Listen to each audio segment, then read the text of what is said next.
Bom, então aqui vamos começar aqui com a classificação dos ácidos, né? Teria uma transparência aqui, né? Para a gente diferenciar, né? Nós temos os ácidos e as bases, né? Então a gente tem no nosso cotidiano várias substâncias que são ácidas e substâncias que são básicas, né? Geralmente as básicas não são tão óbvias, né? Para as pessoas normais, né? Fora da química, mas a gente precisa diferenciar o que é ácido, o que é uma base, certo? Então, por exemplo, nós temos aqui essas substâncias, né? Algumas mais comuns, outras nem tanto, né? Por exemplo, a laranja-limão, né? Que a gente sabe que tem propriedades ácidas, né? E no caso aqui, essa propriedade ácida é por causa do ácido cítrico, né? Que são frutas cítricas, né? Geralmente tem um ácido cítrico, né, que deixa a substância ácida ou esses alimentos ácidos, ok? Aqui nós temos também a Coca-Cola, né, que tem ácido fosfórico, se vocês não sabem, né, Coca-Cola tem ácido fosfórico. O ácido muriático, né, que é utilizado na limpeza de metais e em oficinas, né, na limpeza de metais aqui é bastante utilizado. Esse ácido não é o mesmo que a gente tem no laboratório, esse é o comercial, né, que ele é meio amarelado, né, que ele não é tão puro. O que a gente utiliza no laboratório ele é mais puro, né, não pode ter impurezas. E aí ele é incolor, né, do laboratório. Outra substância que seria o leite de magnésio, né, acho que algumas pessoas sabem ou já tomaram, né, que é uma substância básica, na realidade é um óxido básico, né? Esse é o óxido de magnésio, que em solução forma o hidróxido de magnésio, certo? Aqui nós temos a soda cáustica, né? Aqui também soda cáustica, que é vendida no mercado, né? Para desentupir pia, fazer sabão, né? E nesse caso é o hidróxido de sódio, que é uma substância altamente alcalina, altamente básica e corrosiva, né? E aqui no caso o amoníaco, né? Hoje em dia não é muito mais utilizado, hoje em dia é utilizado mais o Veja, né? Comercialmente conhecido como Veja, que é uma substância alcalina que reage com as gorduras, né? E aí desengordurantes, né? Geralmente à base de amoníaco. Apesar que eu acho que já são utilizadas outras substâncias porque não tem um cheiro tão forte como tinha antigamente o famoso amoníaco, certo? Bom, então aqui no caso, para definir ácido-base, né, antigamente o ácido vem de ázimo, né, e esse ázimo seria pelo gosto ácido das substâncias, né, que foi definido as substâncias ácidas, certo? Vem do ázimo. E as substâncias básicas ou alcalinas, né, por isso que nós temos lá os metais alcalinos, né, alcalino vem de cinza de plantas, né? E aí acabou com o tempo nessa cinza de plantas que seria o óxido de potássio, né? Que era utilizado para adubo, né? E correção do pH do solo também, assim como a cal, né? Então o carbonato de cálcio, né? Seria o calcário. Quando a gente aquece o calcário forma o óxido de cálcio, né? Que em água, né, forma a cal, tá certo? Uma solução também alcalina, ok? Como, né, a cal tinha as mesmas propriedades desse óxido de potássio, né, também se transformou, né, com a família dos metais alcalinos, terrosos, porque vinha da terra, tá certo? Uma substância, o alcalino que tinha originalmente cinza de plantas, acabou com a propriedade alcalina, que é a propriedade básica, tá certo? E com esse calcário após o aquecimento, que era retirado da terra, das cavernas, né? E após o aquecimento se tornava dava uma propriedade parecida com a cinza das plantas, esses óxidos ou esses compostos também se tornaram, foram com o tempo chamado de metais alcalinos, né? Metais que tinham propriedade da ciência das plantas, mas que vinham da terra, não vinham das plantas, mas vinham da terra, certo? E aí, como os outros elementos que foram encontrados depois tinham a mesma propriedade ali do cálcio, né? Então todos eles foram determinados, o magnésio também, né? A gente tem magnésio também que pode ser retirado de minérios, né? Tirado da terra. Então esses elementos foram classificados como metais alcalinos terrosos, tá certo? Mas tudo isso de alcalinidade, ok? E aí geralmente também as frutas, né, que têm um gosto adstringentes, eram associadas com as bases, ok? Então nós temos, né, esse histórico, né, dos ácidos e das bases, ok? Mas aqui no século, aqui em 1800, né, final de 1800, né, século 19, né, 18 para 19, nós temos o século 19 para o 20, né? Nós temos essas classificações, tivemos vários tipos de tentativas de classificações de ácidos e bases, né? Mas as mais frequentes que chegaram até hoje, né, tem acho que mais de 16 teorias, né, mas as mais comuns são três teorias. Né? A primeira teoria é a teoria de Arrhenius, né, que define um ácido como um composto que contém hidrogênio e reage com água para formar íons H+. Né? Ou, como comumente falam, ácido é uma substância que em solução aquosa dissocia íons H+. Né? E uma base é um composto que produz íons OH-. Né? Então, por exemplo, aqui o HCl, quando eu coloco em água, ele produz íons H+, e deixa a solução ácida. O hidróxido de sódio, quando eu coloco na água, ele produz aqui, libera íons OH-, tá certo? Então, aqui no caso, seria o princípio mais simples, né, para eu definir o que é um ácido e o que é uma base. Um ácido é um composto que dissocia íons OH+ em solução aquosa, e uma base é um composto que dissocia íons OH-, né, quando dissolvido em água, okay, em solução aquosa. Nós temos a definição de Bronsted-Lowry, né, de 1923. Aqui no caso um ácido, aqui Bronsted e Lowry, né? Então Bronsted tem um cortado aqui, seria um dinamarquês e um inglês que desenvolveram ao mesmo tempo a teoria, né, bem semelhantes. Como todo mundo estava correndo atrás dos mesmos resultados nessa época, eles descobriram quase ao mesmo tempo, né, essa teoria. E aí na Dinamarca e na Inglaterra ao mesmo tempo, e aí ficou conhecida como teoria Bronsted-Lowry. Né? Então, o ácido é uma substância que doa prótons, né? Ou seja, doa íons H+. A gente chama o H+, aqui de prótons, por quê? Porque o hidrogênio só tem um próton e um elétron. Se ele perde um elétron, ele fica na forma de H+.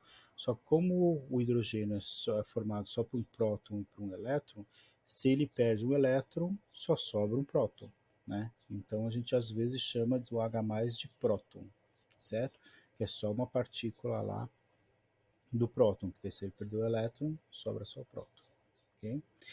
E aqui a base é uma substância que aceita prótons, ou seja, aceita íons H+. Né? Aqui não dá para ver direito, mas a gente tem HCl e NH3, e aqui o hidrogênio tem a tendência a ser atraído pelo nitrogênio da amônia, e aí nesse caso a amônia aceita íons H+, e o HCl doa íons H+. Então, o HCl, o ácido clorídrico, é a substância que doa prótons, e a base seria aquela que aceita prótons, certo? Bom, e aqui nós temos, a gente vai aprofundar isso na química inorgânica, né, mas só de maneira geral, né, nós temos a teoria de Lewis, né, que vai definir que um ácido é uma substância que aceita par de elétrons, e a base é uma substância que doa par de elétrons, ou que compartilha par de elétrons, certo? Dessa forma, além das reações de ácido-base Arrhenius e Bronsted-Lowry, né, passam a ser encaradas dessa forma reações que envolvem moléculas que não completam o octeto, ou seja, o flúor tem par de elétron para ser compartilhado, compartilha aqui com boro, né? Aqui não tem um octeto completo, e aqui nesse a gente vai aprofundar um pouquinho mais, né, essa questão do octeto das moléculas, né? Mas aqui, por exemplo, se eu tenho uma substância que aceita, faz uma ligação com uma substância, né, por meio de par de elétron compartilhado, antigamente a ligação dativa, que agora vai ser ligação coordenada, né? Se eu tenho um compartilhamento de elétrons aqui, é como se fosse uma reação ácido-base de Lewis, tá certo? Mesma coisa aqui, compartilhamento de elétrons, né? A hidratação de um cátion também vai ser o compartilhamento de uma molécula que tem elétrons aqui disponível que compartilha com o cátion, né? Ou a formação de complexos, que a gente vai ter lá na inorgânica 2. Esses tipos de reações aqui serão consideradas aqui reações ácido-base de Lewis, tá certo? Mas não se preocupe com isso agora, né? A única coisa que a gente precisa se preocupar é que tem 3 classificações de arrênios, né, que é o mais comum, né, que o ácido dissocia H+ em água e a base dissocia o H- em água. Bronsted-Lowry, o ácido é aquele que doa H+, e a base é que aceita H+, certo? E Lewis, ácido é a substância que aceita a par de elétrons, e a base é a que vai compartilhar a par de elétrons. Ok? Assim, no mínimo, vocês têm que saber essa de arrênios aqui. Se eu perguntar em sala de aula, eu quero saber. Bom, a classificação dos ácidos, né? Deixa eu ver, temos uns minutos, dá para continuar. Então aqui nós vamos classificar os ácidos. Então, geralmente o ácido ele começa com um composto inorgânico que começa com hidrogênio, geralmente é um ácido, né? Se não for uma molécula orgânica, né, vai ser um ácido, ok? Então aqui, por exemplo, nós temos essa primeira classificação, né, quanto à presença de oxigênio, tá certo? Se eles não tiverem oxigênio, se esses ácidos não tiverem oxigênio, né, então aqui geralmente o cátion é o H+, né, no composto iônico o cátion é o H+, tá certo? Se o ânion não tiver oxigênio, né, eles serão chamados de hidrácidos, ok? Se o ânion tiver oxigênio, então esses aqui, ó, todos esses não têm oxigênio aqui no ânion, certo? O cátion, né, é o H+, e o ânion aqui, por exemplo, é o cloreto, que a gente já viu lá na formação dos compostos iônicos, na aula anterior, tá certo? Então aqui o ânion não tem oxigênio, então ele vai ser considerado hidrácido. Aqui nós temos cianeto, sulfeto, né? E aqui nesse caso aqui todos esses são considerados hidrácidos, tá certo? Os oxiácidos, né, têm oxigênio, tá certo? Então se o ânion tem oxigênio, eles serão considerados aqui oxiácidos, certo? Todos os hidrácidos terminarão aqui com hídrico. Então, ácido, por exemplo, clorídrico, ácido cianídrico, ácido sulfídrico. Então, todos os hidrácidos na nomenclatura aqui terminam com hídrico no final. Okay? E aqui, os oxiácidos vai depender aqui. Posso ter vários oxiácidos de um mesmo elemento. A gente vai ver mais para frente, certo? Mas em geral eles terminam com ico ou com oso. Os que têm mais oxigênio terminarão com ico e os que têm menos oxigênio terminarão com oso, certo? Aqui a gente pode associar com o ânion respectivo, né? Aqui é cloreto, cianeto e sulfeto, certo? Ânion aqui que não tem oxigênio geralmente terminam com eto, ok? E aí o ácido será hídrico, ok? Aqui, por exemplo, nós temos o nitrato, certo? Termina com ato, né? E aí, no caso, o ácido vai ser o ácido nítrico, ok? Por exemplo, nós temos o nitrito, que é o NO3-, e temos quer dizer, o nitrato, né? Ato aqui, é NO3-, e temos o nitrito, que é NO2-, que seria o nitrito, tá certo? Aí o ácido correspondente será o ácido nitroso, ok? Isso aqui seria o fosfato, então nesse caso o fosfato, o ácido é o ácido fosfórico, ok? Bom, Quanto ao número de hidrogênios ionizáveis, né? Aqui nesse caso, nós temos aqui os ácidos que ionizam apenas um hidrogênio, monoácidos, ou aqui tem H3, mas esse ácido aqui, H3PO2, ele só ioniza só um hidrogênio, por isso que ele está classificado aqui como monoácido, né? Porque dois hidrogênios estão ligados diretamente ao fósforo e eles, em solução aquosa, não se dissociam em H+. Apenas um hidrogênio aqui vai dissociar na forma de H+, né? Temos os diácidos, né? Então aqui no caso, ó, ácido sulfuroso dissocia dois hidrogênios, o ácido sulfídrico dissocia dois hidrogênios, e aqui de novo, né, um desses hidrogênios não é dissociado, só dissociam dois hidrogênios nesse caso. E os triácidos, né? Então aqui no caso o ácido fosfórico, que tem três hidrogênios ionizáveis, ou o ácido bórico, que tem três hidrogênios ionizáveis também. Então são chamados, a quantidade de hidrogênios que são dissociados em água quando coloca em água serão classificados aqui como monoácidos, diácidos ou triácidos, certo? Bom, quanto ao grau de ionização, nós podemos aqui, né, a gente vai ver uma classificação mais específica quando a gente estiver na inorgânica, né, que seria a constante ácida, né, mas aqui nesse momento não vai ser importante. Mas aqui no caso, no ensino médio, geralmente trabalha-se quanto ao grau de ionização, tá certo? Então, quanto ao grau de ionização, nós temos o número de moléculas ionizadas, seria a fração, né? Ou seja, a razão entre o número de moléculas ionizadas dividido pelo número de moléculas dissolvidas. Por exemplo, se a gente pegar o vinagre, que é o ácido acético, né? A gente consegue dissolver uma molécula orgânica que tem um hidrogênio ionizável, tá certo? O ácido acético, que forma o vinagre. O vinagre é uma solução de 4% de ácido acético, tá certo? Então, se o ácido acético, se a gente pegar ele puro e colocar em água, ele se dissolve, mas nem todo ele se ioniza, ou seja, se decompõe em H+ e acetato, só uma pequena parcela. Então, dependendo de quando a gente dissolve um ácido, ele pode dissociar muito H+ ou pouco H+, certo? Então, se, por exemplo, eu dissolvo um ácido em solução e mais que 50% desse ácido se dissocia em H+, né, então eu vou chamar esse ácido de ácido forte. Se entre 5% e 50% se dissociar na forma de H+, né, então eu vou chamar de um ácido moderado. E aqui no caso, se for um ácido fraco, né, apenas 5% vai ser dissociado, certo? Por exemplo, vou voltar bastante aqui. Ó, por exemplo, HCl, né, é considerado um ácido forte, né? Aqui nesse caso, praticamente quase 100% aqui do HCl, quando eu dissolvo em água, ele se dissocia na forma de H+, tá certo? Então, isso que eu estou falando como dissociar.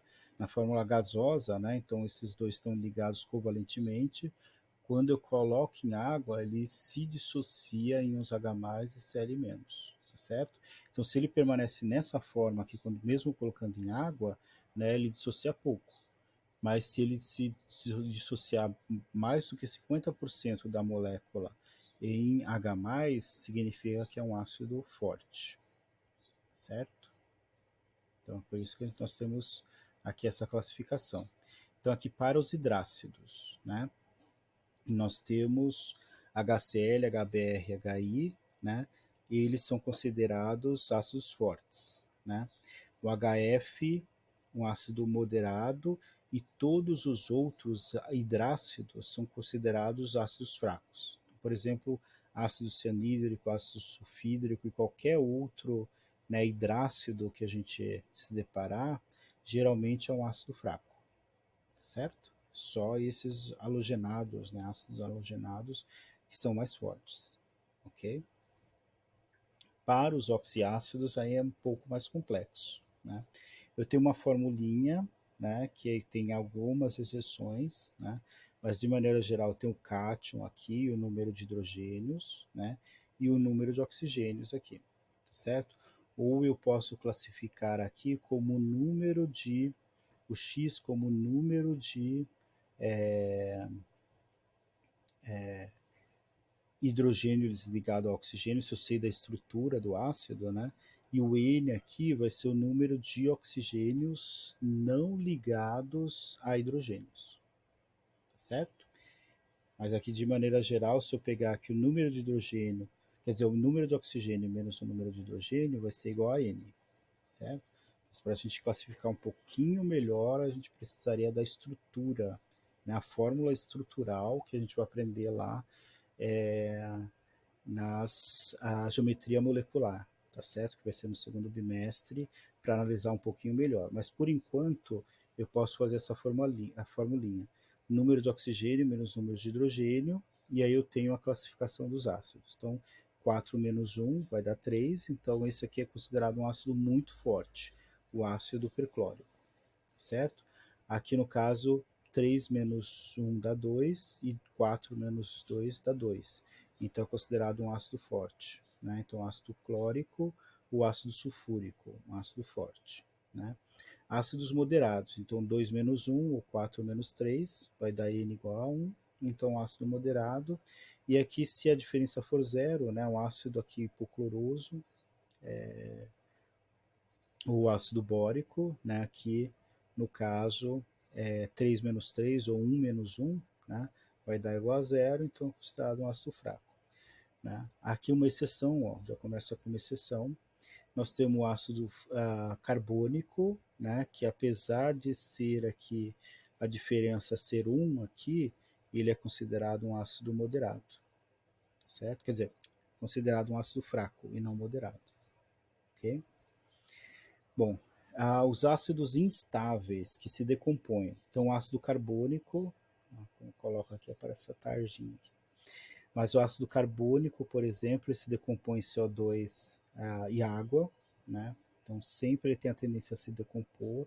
O ácido sulfuroso se decompõe em ácido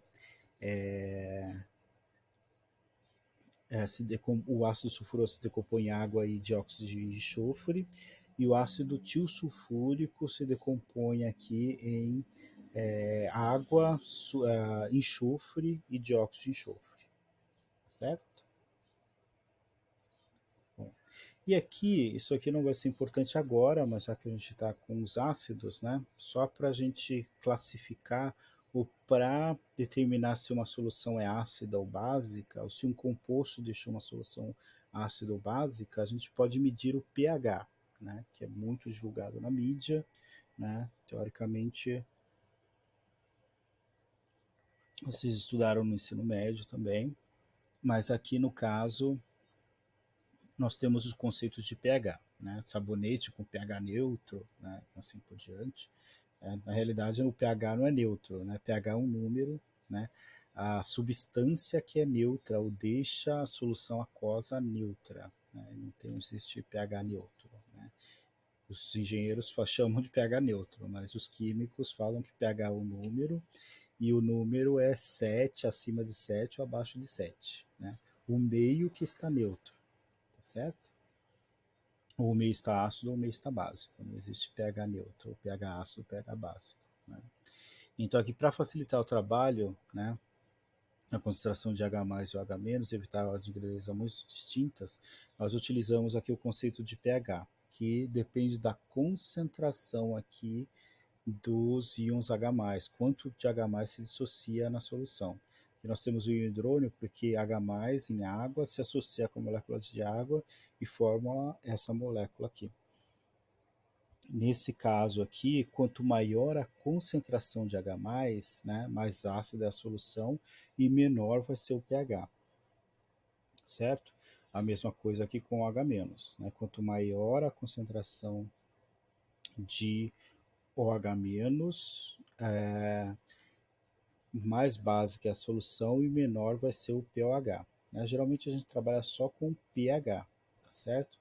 Então, quanto mais básica, maior o pH, quanto mais ácida, menor é o pH, tá certo? É inversamente proporcional aqui, o pH é inversamente proporcional à concentração de H+ na solução, ok? Então aqui no caso, quanto menor o pH, mais ácida a solução, ok? ok? E aqui nesse caso nós temos, né, se a gente for associar aqui, né, pH com pOH, essa somatória sempre vai dar 14, certo? Mas só com o conceito de pH já dá para a gente trabalhar bem por enquanto, ok? Então aqui como que a gente pode medir aqui pH, né? Então tem várias maneiras, né? Se tiveram pouco tempo no laboratório, eu não sei se chegaram a trabalhar com o papel indicador, mas nós temos o papel indicador, o tornassol, né? Que dependendo da cor, tem duas cores, ou azul ou vermelho. Se tiver vermelho, o meio está ácido, se tiver azul, o meio está básico, né? Temos esse indicador universal, né, que aí vai ser um pouco mais preciso, ele vai dar valores aproximados, aqui o pH vai de 1 até 14, tá certo? E aqui nós conseguimos aqui colocar essa fitinha na solução e pela comparação das cores a gente consegue encontrar o mais próximo aqui do pH entre 1 e 14, tá certo? E o mais preciso seria o pHmetro, né? Inclusive agora tem alguns que são os bastõezinhos que a gente pode medir em qualquer lugar o pH, né? A solução in loco, né? Medir amostras, né? Sem fora do laboratório, mas em geral a gente tem o pHmetro que a gente calibra, né? Aqui o eletrodo na solução e depois colocando o eletrodo aqui na solução a gente consegue medir com bastante precisão aqui o pH da solução, certo? Aqui nós temos também algumas soluções indicadoras, né? Aqui colocando, por exemplo, vocês vão usar bastante a fenolftaleína, né? Que fica rosa ou incolor. Se o meio estiver básico, né? Acima de 7, aqui no caso, acima de 8, né? Ela fica rosa e abaixo aqui de 8, ela vai ficar incolor, tá certo? Mas temos vários outros, né? Vermelho de metila, azul de bromotimol, alaranjado de metila. Geralmente esses três aqui e a fenolftaleína são os mais utilizados no laboratório. Os outros, né, só combinado com outros indicadores que vão ser eficientes, né? Mas em geral nós temos aqui, né, o vermelho de metila, o azul de bromotimol e a fenolftaleína. Esses três aqui são os mais utilizados. Esse aqui, a laranjado de metila, é aquele baratinho, né?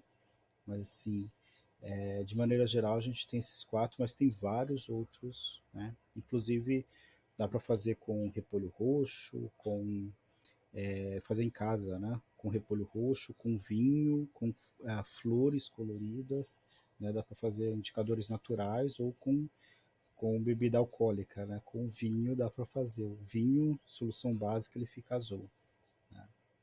Ele geralmente ele é avermelhado, né? Aquele vermelho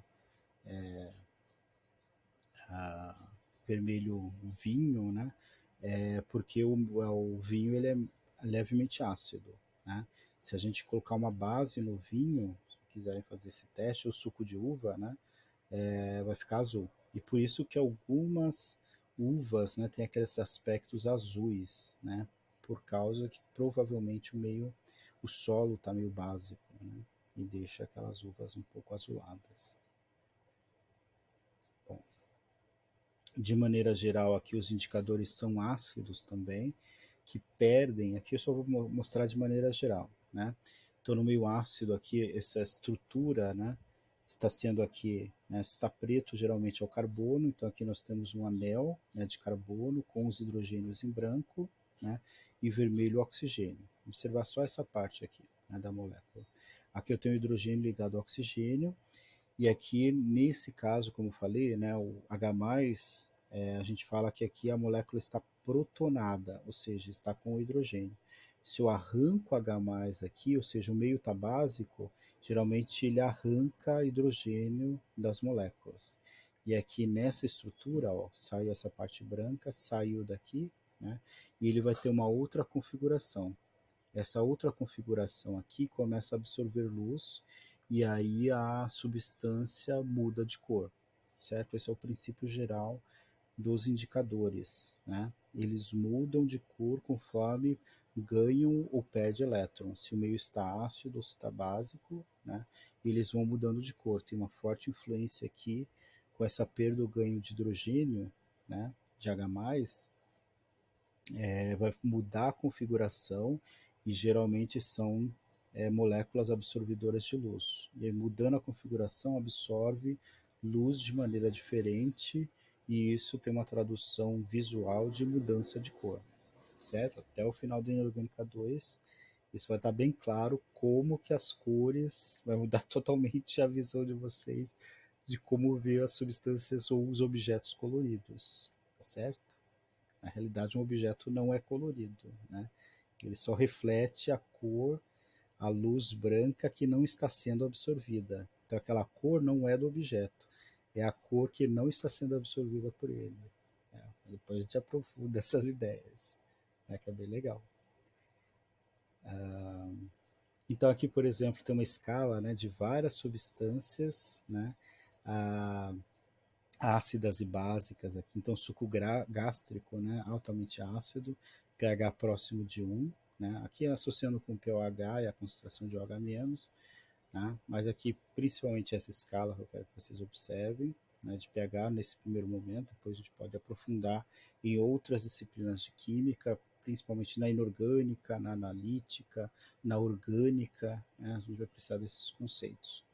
Mas aqui no primeiro momento, concentre-se só no pH, né? Então, quanto menor o pH, mais ácida a substância. Tanto que, por exemplo, suco gástrico, o limão, né, um pouco menos ácido, mas assim, o pH próximo de 2. Refrigerante, né, do tipo Coca-Cola, o vinagre, aqui pH próximo de 3. O vinho, que eu falei, né, que é ácido. Tomate, banana, café, né, todos são ácidos. A chuva, levemente ácida, por causa do dióxido de carbono, que tem forma o ácido carbônico na chuva, né? Quanto mais poluída, né, maior a probabilidade de ter ácido, tanto ácido carbônico como ácido sulfuroso pela queima de enxofre, né, que a gente vai fazer espero que façamos esse experimento no laboratório, né. A saliva levemente ácida, o leite levemente ácido, aqui a lágrima humana, né, o sangue humano, a clara de ovos e a água do mar, quer dizer, aqui no caso, esses dois, né, o sangue humano e as lágrimas, são bem neutros, né? Bem próximos do 7 aqui, certo? Pouquíssimo, pouquíssima coisa básica aqui, mas praticamente neutro, né? O sangue e as lágrimas. Depois nós temos clara de ovo e água do mar, levemente básico, bicarbonato de sódio, né? Então já está aqui acima de 8. O bórax, que é uma substância utilizada na química analítica, né? E também tem a pedra de bórax, que é um minério, né, básico. Leite de magnésia, que a gente viu, né, próximo de 10. Água de cal, já tá quase corrosivo, né? Amônia doméstica, alvejante doméstico e o hidróxido de sódio aqui 0,1 molar, né? Então, uma escala aqui, e sabendo que tanto ácido, né, geralmente o pessoal classifica o ácido como corrosivo, mas tanto o ácido como a base, os dois podem ser corrosivos dependendo da concentração, tá certo? Então, não é uma característica do ácido ser corrosivo. Tanto a base como outras substâncias podem ser corrosivas, né? E aí o conceito de corrosão pode mudar ao longo do curso de vocês, tá certo? Bom, eu acho que era isso, esse último slide. Então, assim, eu vou continuar aqui nessa parte de classificação, né? Agora para as bases, os óxidos e os sais, né? Para trabalhar com vocês na próxima aula, certo? Então, até a próxima.